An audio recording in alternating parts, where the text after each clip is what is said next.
Hello ভদ্রলোক ব্যবসায়ী এবং বিনিয়োগকারী। আপনার সাথে বিশ্লেষণাত্মক পরিষেবা সিস্টেম গিওরু মার্কেটস। আমরা কোম্পানি সম্পর্কে সাধারণ তথ্য দিয়ে শুরু করি। আসুন প্রতিটি সূচককে আরও বিশদে একটু এগিয়ে দেখি। আপনি চাইলে ভিডিওটি পজ করতে পারেন। আমরা আপনাকে প্রশ্নে কর্পোরেশনের প্রতিটি সূচককে সাবধানে বিবেচনা করার জন্য আমন্ত্রণ জানাচ্ছি।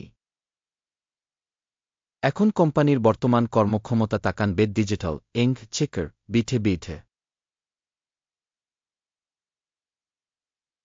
20 এপ্রিল 2025 পর্যন্ত ডেটার উপর ভিত্তি করে পর্যালোচনা। শ্রেণীবিভাগ দ্বারা গিওরু মার্কেটস কোম্পানি বেদ ডিজিটাল ইঙ্ক উপশ্রেণীর অন্তর্গত। ক্রিপ্টো 3-6টি প্রতিষ্ঠান তুলনামূলকভাবে অংশ নেয়, যা খুবই প্রতিনিধিত্বমূলক।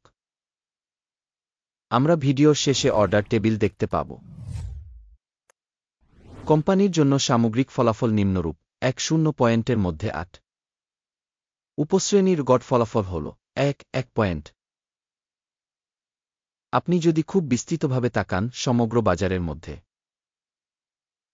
আমরা দেখব সার্বিকভাবে স্টক মার্কেটের গড় ফলাফল হল 8 পয়েন্ট।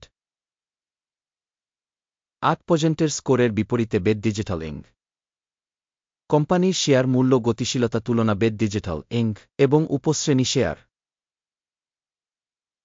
আমরা 1-2 মাসের মধ্যে শেয়ার দেখতে পাব বেদ ডিজিটাল ইঙ্ক -2.5% গতিশীলতা দেখিয়েছে। 9-6% উপশ্রেণীতে মূল্য গতিশীলতার বিপরীতে। এটি অবশ্যই কিছু বোঝায় না, তবে আপনাকে এই সত্যটি মনে রাখতে হবে। কোম্পানির বাজার মূলধন বেদ ডিজিটাল ইঙ্ক মূল্য 0.32 বিলিয়ন। 6 বিলিয়ন একটি উপশ্রেণীর বাজার মূলধন সহ। বেদ ডিজিটাল ইঙ্ক এর 0.488% শেয়ার রয়েছে এবং এটি উপশ্রেণীর খুব ছোট কোম্পানিগুলির মধ্যে একটি। কোম্পানির ব্যালেন্স শীট মূলধন হল 0.45 বিলিয়ন। উপশ্রেণীর ব্যালেন্স শীট মূলধন হল 2.6 বিলিয়ন। বেদ ডিজিটাল ইঙ্ক 1.729% একটি অংশ গঠন করে। স্টক এক্সচেঞ্জের দখলকৃত শেয়ার এবং ব্যালেন্স শীট ক্যাপিটালাইজেশন তুলনা করে আমরা নিম্নলিখিতটি দেখতে পারি। ভাগ বেদ ডিজিটাল ইঙ্ক বাজার মূলধন মূল্যায়নের ক্ষেত্রে উপশ্রেণীতে 0.488%। বইয়ের মূল্য 1.729%। এটি বাজার মূলধন শেয়ারের 2.4% বৃদ্ধি। কোম্পানির বাজারের শেয়ারের মূল্যায়ন এবং উপশ্রেণীর ব্যালেন্স শীট মূলধন ভালো 1 পয়েন্ট। গবেষণাধীন কোম্পানির আর্থিক দায় 0.013 বিলিয়ন। বুক ক্যাপিটালাইজেশনে ঋণের পরিমাণ মূলধনের 2.9%।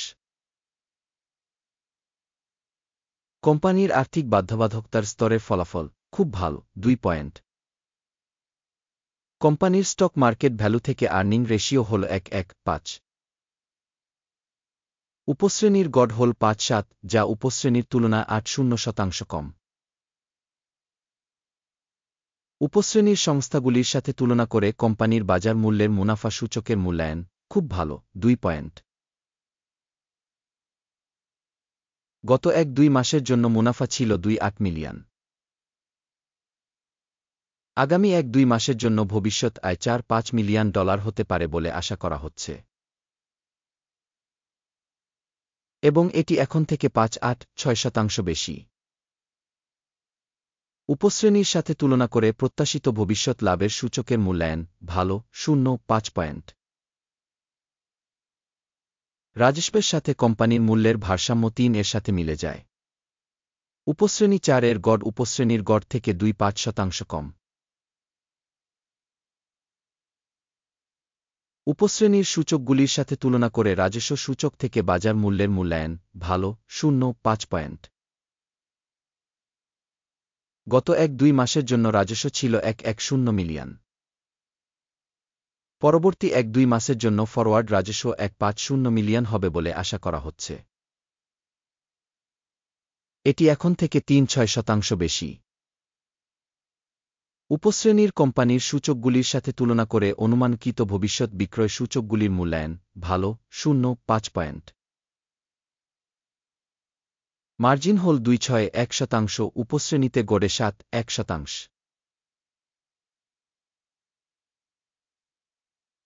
উপশ্রেণী গড় এবং কোম্পানির কর্মক্ষমতা মধ্যে পার্থক্য 1.9%।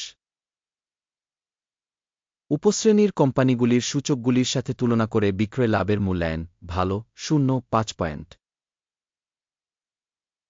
উপশ্রেণীতে কর্মচারীর সংখ্যা অনুসারে কোম্পানির শেয়ার 0.68%, যা বাজার মূলধনের শেয়ারের চেয়ে 3.9% বেশি, এবং এটি কোম্পানির বাজার মূল্যের মধ্যে পার্থক্য প্রতিফলিত করে বেদ ডিজিটাল ইনক বরং অবমূল্যায়নের দিকে। কোম্পানির প্রতিটি কর্মচারীর জন্য মূলধনের পরিমাণ $6,024,000 সমান, এবং উপশ্রেণীর জন্য $8,396,000। উপশ্রেণী গড় এবং সংস্থার সূচকের মধ্যে পার্থক্য 2.83%। উপশ্রেণীর সূচকগুলির সাথে তুলনা করে কর্মচারী প্রতি কোম্পানির মূলধনের মূল্যায়ন ভালো 0.5 পয়েন্ট। কোম্পানির স্বতন্ত্র কর্মচারী প্রতি লাভের পরিমাণ হল $5,241,000, $1,472,000 উপশ্রেণীর জন্য গড়ে, এবং উপশ্রেণী গড় এবং কোম্পানির কর্মক্ষমতা মধ্যে পার্থক্য 2.56%। উপশ্রেণীর সূচকগুলির সাথে তুলনা করে কর্মচারী প্রতি লাভের মূল্যায়ন ভালো 0.5 পয়েন্ট। কোম্পানির স্বতন্ত্র কর্মচারী প্রতি রাজস্ব 2,000,000, উপশ্রেণীতে $2,078,000। উপশ্রেণী গড় এবং কোম্পানির কর্মক্ষমতা মধ্যে পার্থক্য 4%।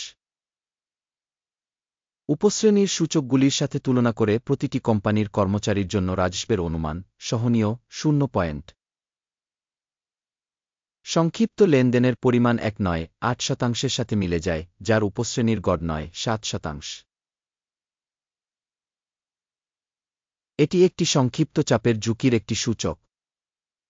প্রযুক্তিগত নির্দেশক রেসাই 1.4 কোম্পানির জন্য 3.6%-এর একটি স্তর দেখায় বেদ ডিজিটাল ইনক,